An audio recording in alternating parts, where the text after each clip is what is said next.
Hi po, ako po si Richelle D. Figura, 23 years old po, with a degree of Bachelor of Science in Business Administration, major in Financial Management po from Rizal Technological University, Mandaluyong Campus.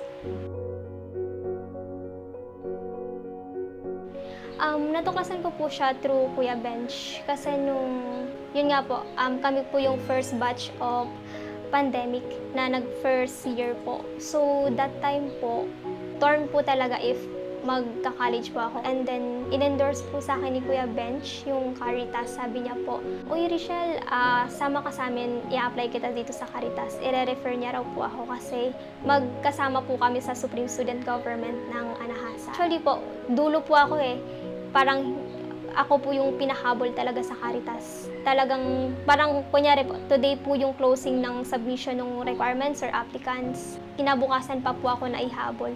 So, iba po talaga yung naging kwento sa akin ni God para nahabol pa po ako sa Caritas.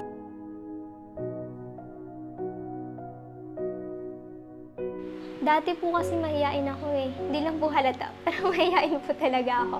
During ayun po, sa Caritas po, start po siya ng Kairos, nung unang ginanap po sa BHS. So sabi po ni Father Randy, "Kaya mo naman siguro mag-hosting naniniwala kami sa'yo." Kumbaga yung tiwala po na binigay sa akin ng Caritas, yun po yung nag-build po talaga sa confidence ko na kung anong meron po ako ngayon. Dati po kasi hindi po ako nagsiserve sa simbahan Tapos parang never po ako nagsisimba sa isang taon. Ganun po. Pero as time goes by po, sabi ko po kay Nanay Alice, gusto ko maging lector and commentator po.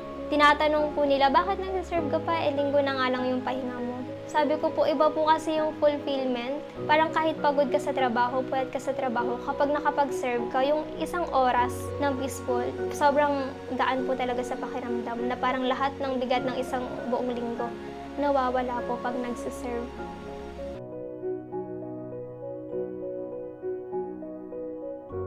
Tinuro na po talaga sa akin ng Wise Life yung pagbibigay sa kapwa mo kahit walang-wala ka. And napatunayan ko po yun. Minsan po yung nasa wallet ko po, 50 na lang. Binibigay ko pa po yun during mass. Iniisip ko po that time paano ako uuwi.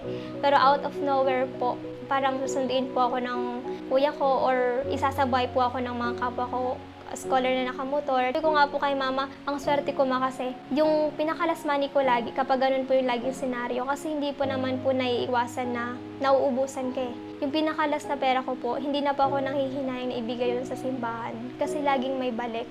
And napatunayan ko rin po yun sa mga sponsors namin. Aware naman po ako na mga balik-handog lang naman din po and hindi sila millionaire, billionaire, pero they are willing to help us to reach our dreams po. Salamat po ako sa lahat ng bumubuo ng Caritas Manila, Caritas donors, at sa lahat din po ng Segunda Mana buyers. Yung tulong nyo pong ibinibigay sa amin, ito na po kami, naging successful na po kami. Thank you, Caritas Manila.